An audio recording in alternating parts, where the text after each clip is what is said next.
नहमदुहु व नुसल्ली अला रसूलिहिल करीम अम्मा बाद फ़ाउज़ु बिल्लाहि मिनश शैतानिर रजीम बिस्मिल्लाहिर रहमानिर रहीम। मट्टी ना हो बर्बाद पसे मर्ग इलाही, जब खाक उड़े मेरी मदीने की हवा हो।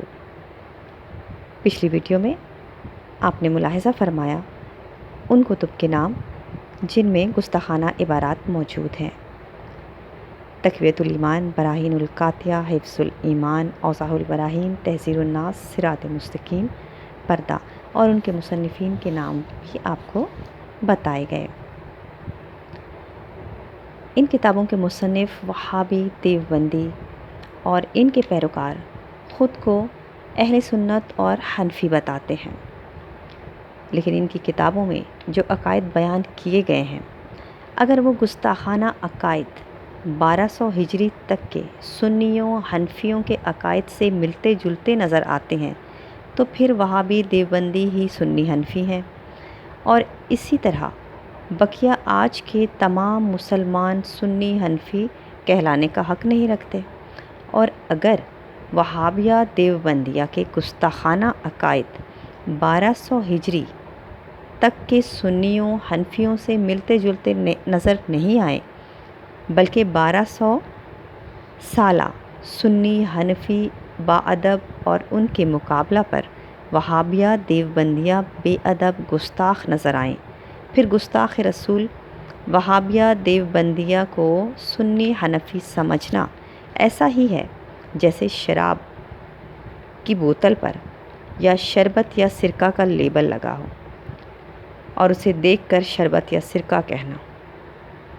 सिर्फ लेबल लगने से शराब, सिरका या शरबत नहीं बन जाएगा। बुग़्ज़ है इनको हर सुन्नी से, ख़ुद को सुन्नी बताते ये हैं, ख़ुद को सुन्नी हनफी बताकर कुफ्र पे पर्दा रखाते ये हैं। जैसा मौका वैसा मज़हब, आदत अपनी रचाते ये हैं, वक्त के धारे पर बहते हैं, इब्नुल वक्त कहलाते ये हैं। इनके चक्कर में जो आए बंदी देव की बनाते ये हैं, खुदा की नहीं शैतान की बंदी देवबंदी कहलाते ये हैं। देवबंदी शैतान की पुजारन शिरकिया नाम रखाते ये हैं। जब गुस्ताख़ रसूल की गुस्ताखियाँ या इनके अक़ायद बयान किए जाएं, तब बयान करने से रोकने के लिए उसके मुंह पर हाथ रख कर गुस्ताख़ रसूल हज़रात बराए मकर कहते हैं कि देखो भाई, इस किस्म की गुफ्तगू ग़ीबत चुगली है या फिर फ़िरका वारियत है। सोचिए, एक शख्स नमाज़ पढ़ता है और रोज़े रखता है, मगर अपनी ज़बान और हाथ से दूसरे मुसलमानों को ज़रर पहुंचाता है।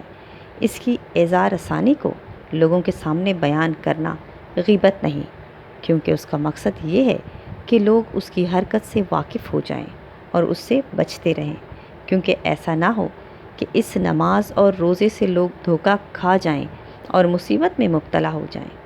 हदीस शरीफ में इरशाद फरमाया कि तुम फाजिर के ज़िक्र से डरते हो, जो ख़राबी की बात उसमें है बयान कर दो, ताकि लोग इससे परहेज़ करें और बचें। और ऐसे शख्स का हाल हाकिम वक्त तक पहुँचाना कि वो उसे मुनासिब सज़ा दे और मुसलमानों को इसकी एज़ार रसानी से बचाए और ये अपनी हरकतों से बाज आ जाए। चुगली या ग़ीबत में दाखिल ही नहीं। ये हुक्म फासिक व फाजिर का है, जिसके शर से बचाने के लिए लोगों पर इसकी बुराई खोल देना जायज़ है, ग़ीबत नहीं। अब समझना चाहिए कि बदमज़हबों और बदअक़ीदों का ज़रर फासिक के ज़रर से बहुत ज़्यादा है। फासिक से जो नुकसान पहुँचेगा वो इससे बहुत कम है जो बदअक़ीदा लोगों से पहुँचता है। फासिक से अगर नुकसान पहुँचा तो दुनियावी होगा, और बदमज़हब से तो दीन व ईमान की बर्बादी का ज़रर पहुँचता है। और बदमज़हब अपनी बदमज़हबी फैलाने के लिए नमाज रोज़ा की बज़ाहिर बहुत पाबंदी करते, बल्कि शहर शहर करिया करिया इसकी तबलीग करते फिरते हैं, ताकि इनका वक़ार लोगों में कायम हो, मुसलमानों की निगाहों में इन्हें इज़्ज़त का मकाम मिले, अवामुन्नास उनकी तरफ माइल हो, और फिर ये उस जाल में अवामुन्नास को پھانس لیں کہ اب جو گمراہی کی باتیں کریں گے اس کا پورا اثر ہوگا اور لوگ آسانی سے شکار ہو جائیں گے۔